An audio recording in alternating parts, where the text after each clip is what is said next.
కొంతమందికి ప్రెగ్నెన్సీ ట్యూబ్‌లో రావడం జరుగుతుంది.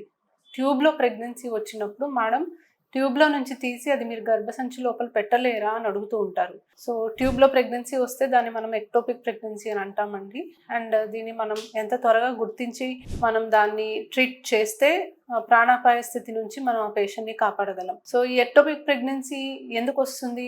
ఇది వచ్చినప్పుడు మనం ఏం చేయాలి అనే దాని గురించి డిస్కస్ చేద్దాం. సో, నార్మల్‌గా ప్రెగ్నెన్సీ మనకి ఎగ్ అండ్ స్పెర్మ్ కలిసి ఎంబ్రియో ట్యూబ్‌లో ఫార్మ్ అయ్యాక, ఆ ఎంబ్రియో వచ్చి గర్భసంచిలో అతుక్కున్నాక రావాలి. కొంతమందికి ఎంబ్రియో ట్యూబ్‌లోనే ఉండిపోతది. లేదా గర్భసంచి కాకుండా ఇంకెక్కడైనా గూడా రావచ్చు. కొంతమందికి ఓవరీలో రావచ్చు. కొంతమందికి పెరిటోనియం అంటే పొట్టలో రావచ్చు. అబ్డామినల్ ప్రెగ్నెన్సీ అని అంటాం.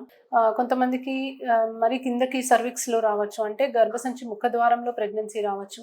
కొంతమందికి ఇంతకుముందు సిజేరియన్ చేసిన స్కార్ సైట్‌లో రావచ్చు.